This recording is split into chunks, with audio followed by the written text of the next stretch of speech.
اور جتنے گورنمنٹ کے یا پرائیویٹ میڈیکل کالج کے کیٹیگری اے میں جس کو ایڈمیشن ملتا ہے مسلم اقلیت کو، ان کی فیس مدد کرتے ہیں۔ میرے کو پتا ہے کہ اس سال ہم لوگ 100 مسلم بچوں کی فیس کا انتظام کیے۔ یہ کام مجلس نے کیا۔ دیکھیے سالار آج نہیں ہے دنیا میں، سالار چلے گئے، زمین میں چلے گئے، زمین ان کے جسم کو اپنی غذا بنا لی، مگر سالار جو کام کر کے گئے وہ صحابہ جاریہ کا کام مرحوم قائد نے کیا۔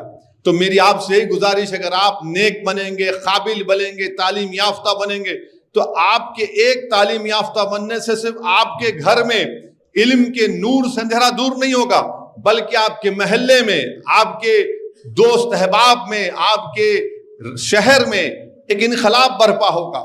تو اس لیے بہت ضروری ہے کہ آپ ان چیزوں پر غور کریں۔ ہاں مجلس کے مخالفین تھے، اس وقت بھی تھے اور آج بھی ہیں اور کل بھی رہیں گے۔ جب سالار میڈیکل کالج انجینئرنگ کالج شروع کیے تو مجلس کے مخالفین بولتے تھے، کیا بولتے تھے؟ ارے یہ صلاح الدین اویسی جذباتی تقریر کرنے والا، یہ ہمیشہ جذباتی تقریر کرنے والا، یہ شیروانی میڈیکل کالج کھولیں گا، انجینئرنگ کالج چلائیں گے۔ ایک بہت بڑی میٹنگ حیدرآباد میں ہوئی تھی سرمایہ داروں کی۔ وہ سرمایہ دار اس وقت بھی مجلس کے مخالف تھے، آج بھی مجلس کے مخالف ہیں۔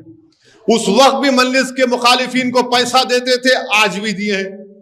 اس گھر میں بڑا سرمایہ دار کے گھر میں بڑی بریانی پکی اور بولے اویسی صاحب یہ بریانی ایسی ہے، اس میں اتنا کیا وہ زعفران ڈالے، وہ پوٹلے کا گوشت ڈالے، وہ بہرحال بہت بڑی دعوت کیے۔ اور دعوت ہونے کے بعد سالار سگریٹ پیتے تھے۔ بولے بلائے کیوں میرے کو، بولو آپ۔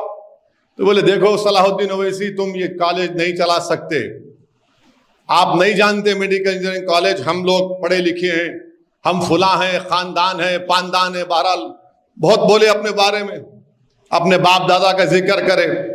تو سالار بولے ٹھیک ہے، ایک وقت بتائیں گا تم لوگوں کو، میں چلا پاؤں گا نہیں چلا پاؤں گا۔ اور سالار میں بیٹھا ہوا تھا اس میٹنگ میں، کم عمری تھی میری۔ سالار بولے ایک دن آئیں گا، تم لوگ آئیں گے اپنی اولاد کے ایڈمیشن کے لیے دارالسلام کو دیکھنا تم۔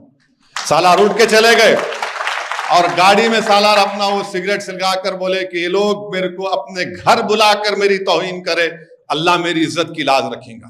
اور میں دیکھا اپنی آنکھوں سے جب میں ایم ایل اے بنا، وہ تمام کے تمام لوگ سالار کے سامنے آ کے بولے کہ ہمارے یہ فلاں ہیں، یہ ہے۔ سالار بولے یاد ہے، لو تم میرے پہ انگلی اٹھائے تھے۔ یہ کام مجلس کرتی ہے۔ تو مخالفین مجلس کے پاس کچھ بھی نہیں ہے، ان کو نہ اسکول معلوم، نہ اسکول کی اینٹ معلوم، نہ اسکول کا بلیک بورڈ معلوم، ان کو ایک ہی معلوم، بس مجلس کے خلاف بولتے رہو، گالی دو مجلس کو۔ ارے تعلیم کے میدان میں جو مجلس نے کام کیا، یہ تعلیم ادارے کس کے ہیں؟ میرے ہیں۔ میرے مرنے کے بعد متروکے کے طور پر میری اولاد میں نہیں، یہ آپ کا ہے، آپ اس کے مالک ہیں۔ یہ قوم اور ملت کی امانت ہے۔ مجلس سے مخالفت اور حسد کیوں؟ کیونکہ مجلس تعلیم کے میدان میں کام کر رہی ہے۔ یہ کچھ نہیں کر سکتے، یہ صرف چندہ لے سکتے، دے چندہ بابا، ان کے نام پہ دے دے، ان کے نام پہ دے دے۔ ارے ایک سکول تو بنا کے بتاؤ، ایک سکول میں بلیک بورڈ بنا کے بتاؤ، ٹیچروں کو رکھ کے پڑھا کے بتاؤ۔ مجلس اسپتال چلا رہی ہے، 2 اسپتال مجلس چلا رہی ہے حیدرآباد میں، اور یہ فارمولا سیاسی طاقت کا استعمال کا، سیاسی طاقت کا استعمال کا فارمولا، مسلمانوں کے اتحاد کو کیسے مسلمانوں کے فائدے کے لیے استعمال کیا جائے، یہ کس نے دیا؟ ہندوستان کی سیاست میں مرحوم قائد سالار ملت نے دیا۔ بہت لیڈر آئے مختلف سیاسی پارٹیوں کے، وہ بڑی بڑی باتیں کی، اپنی ذات کو مضبوط کر کے چلے گئے ہوں گے، مگر سالار نے کام کیا۔ تو میری آپ تمام سے گزارش ہے کہ آپ کو تعلیم یافتہ بننا ہے، خوب طاقتور بننا ہے۔ انسان دولت سے طاقتور نہیں بنتا۔